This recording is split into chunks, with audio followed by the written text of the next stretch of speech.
어딘가로 떠나면 달라질 줄 알았는데 정작 변하는 게 없다는 깨달음인데요. 원장님은 이 문장에서 무엇을 느끼셨나요? 어디론가 훌쩍 떠나버리면, 환경이 바뀌면, 새로운 사람을 만나면 뭔가 달라질 거라고 기대하지만 결국 내가 그대로면 세상도 결국 예전 그 모습 그대로인 경우가 많죠.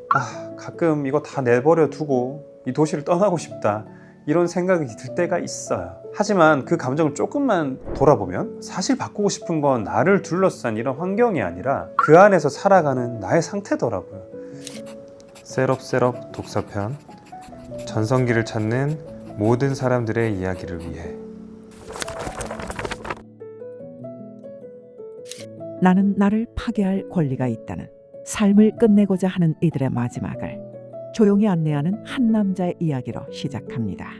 그는 스스로를 자살 안내인이라 부르며 사라지고 싶은 사람들의 사연을 듣고 그들에게 가장 고요한 이별을 설계해 줍니다.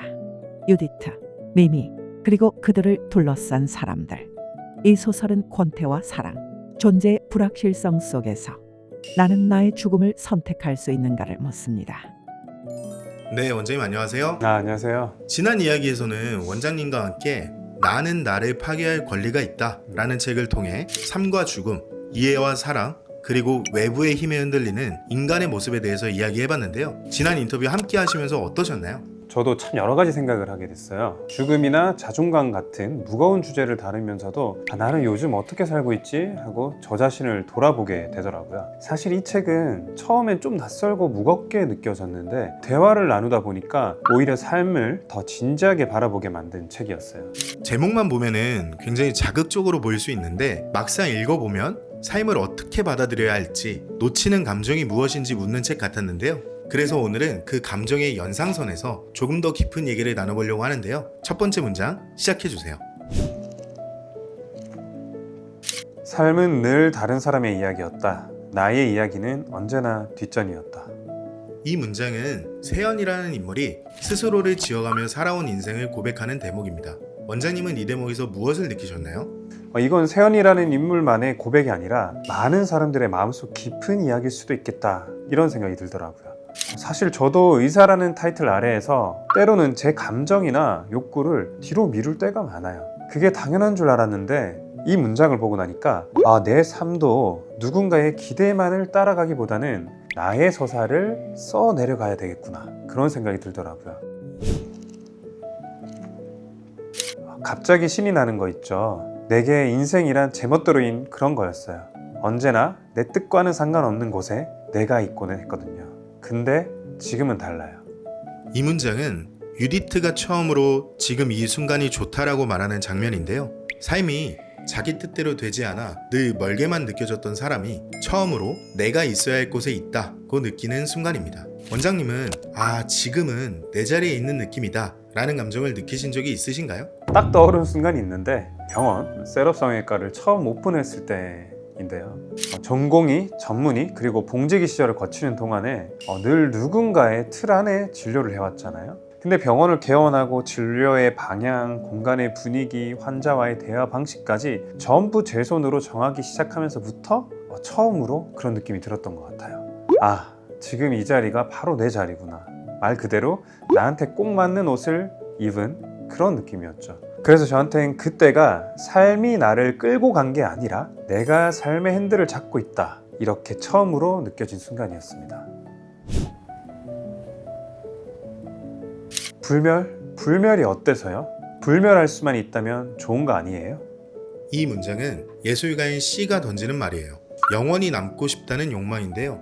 누군가에게는 예술이, 또 어떤 이에게는 기록이, 또 어떤 이에게는 업적이 그 불멸의 방식일 수 있을 것 같아요. 원장님께서는 이 문장에서 주는 불멸이란 무엇이라 생각하시나요? 예전에는 그 단어가 좀 거창하게 느껴졌거든요. 근데 이 책을 읽고 나니까 불멸이라는 게 꼭 역사책에 이름을 남기는 걸 말하는 건 아니구나, 이런 생각이 들더라고요. 누군가의 기억 속에 오래 그리고 아름답게 남는 것, 그게 진짜 불멸일 수도 있다고 생각을 하는데요. 사람들은 누구나 그때가 내 인생에서 제일 예뻤어, 그때가 내 전성기였어, 이런 말을 하곤 하죠. 그 시절의 내 모습이 누군가의 기억 속에도 그렇게 남아있기를 바라는 그런 마음이 다들 있는 거잖아요. 저는 성형외과 의사로서 그 사람이 기억될 그 순간을 더 아름답게 남겨줄 수 있는 사람, 즉 단순히 겉모습을 바꾸는 기술자가 아니라 그 사람이 기억될 방식까지 함께 설계해주는 사람이라는 자부심을 가지고 있어요. 그게 바로 좋은 의미의 불멸, 그리고 제가 이 일을 하며 가장 보람을 느끼는 그런 순간인 것 같아요. 왜 멀리 떠나가도 변하는 게 없을까? 인생이란. 이 문장은 일종의 허물을 담고 있습니다. 어딘가로 떠나면 달라질 줄 알았는데 정작 변하는 게 없다는 깨달음인데요. 원장님은 이 문장에서 무엇을 느끼셨나요? 정말 누구나 한 번쯤은 해봤을 법한 생각이잖아요. 어디론가 훌쩍 떠나버리면, 환경이 바뀌면, 새로운 사람을 만나면 뭔가 달라질 거라고 기대하지만 결국 내가 그대로면 세상도 결국 예전 그 모습 그대로인 경우가 많죠. 사실 저도 그런 걸 많이 느낍니다. 이렇게 병원을 운영하다 보면 가끔 이거 다 내버려 두고 이 도시를 떠나고 싶다, 이런 생각이 들 때가 있어요. 하지만 그 감정을 조금만 돌아보면 사실 바꾸고 싶은 건 나를 둘러싼 이런 환경이 아니라 그 안에서 살아가는 나의 상태더라고요. 내 외부 환경이 바뀐다고 해서 해결되지 않는 외로움이나 공허함, 그걸 정면으로 바라볼 수 있을 때 비로소 진짜 전환이 시작된다는 것 같아요. 나는 나를 파괴할 권리가 있다. 네, 원장님. 마지막 문장 잘 들었습니다. 이 책의 제목이자 마지막 문장은 파괴는 끝이 아니라 새로운 나의 시작이다 라는 생각도 드는데요. 원장님은 이 문장을 이제 어떻게 정의하고 싶으신가요? 저는 이제 이 문장을 이렇게 정의하고 싶습니다.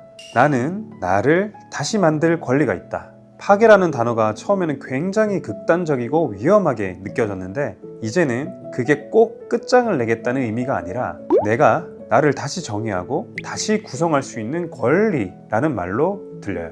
저는 성형외과 의사로서 늘 변화를 원하는 사람들을 마주합니다. 그 변화가 단순히 외모를 바꾸겠다는 게 아니라 지금까지의 나에서 조금 더 나다운 나로 가고 싶다, 이런 결심일 때 그 변화는 진짜 의미가 있다고 느껴져요. 그래서 저에게 나는 나를 파괴할 권리가 있다, 이 말은 내가 나를 더 솔직하게 만들기 위해 지금까지의 나를 잠시 내려놓을 수 있는 용기라고 생각합니다. 그건 끝이 아니라 시작을 스스로 선택할 수 있다는 뜻이죠. 이번에 이 책을 읽고 또 이렇게 이야기까지 나누게 될 줄은 사실 몰랐는데요. 내용도 무겁고 문장 하나하나가 생각할 거리를 막 던져주더라고요. 하지만 그만큼 책을 통해서 저도 잠깐 멈춰서 제 삶을 돌아보게 되었던 것 같아요. 이 책이 저한테 그랬던 것처럼 오늘 이 이야기가 누군가에게는 아주 작은 위로가 되었으면 좋겠습니다. 지금까지 독서 세포를 깨우기 위해 책을 읽고 이야기를 나눈 오대명이었습니다.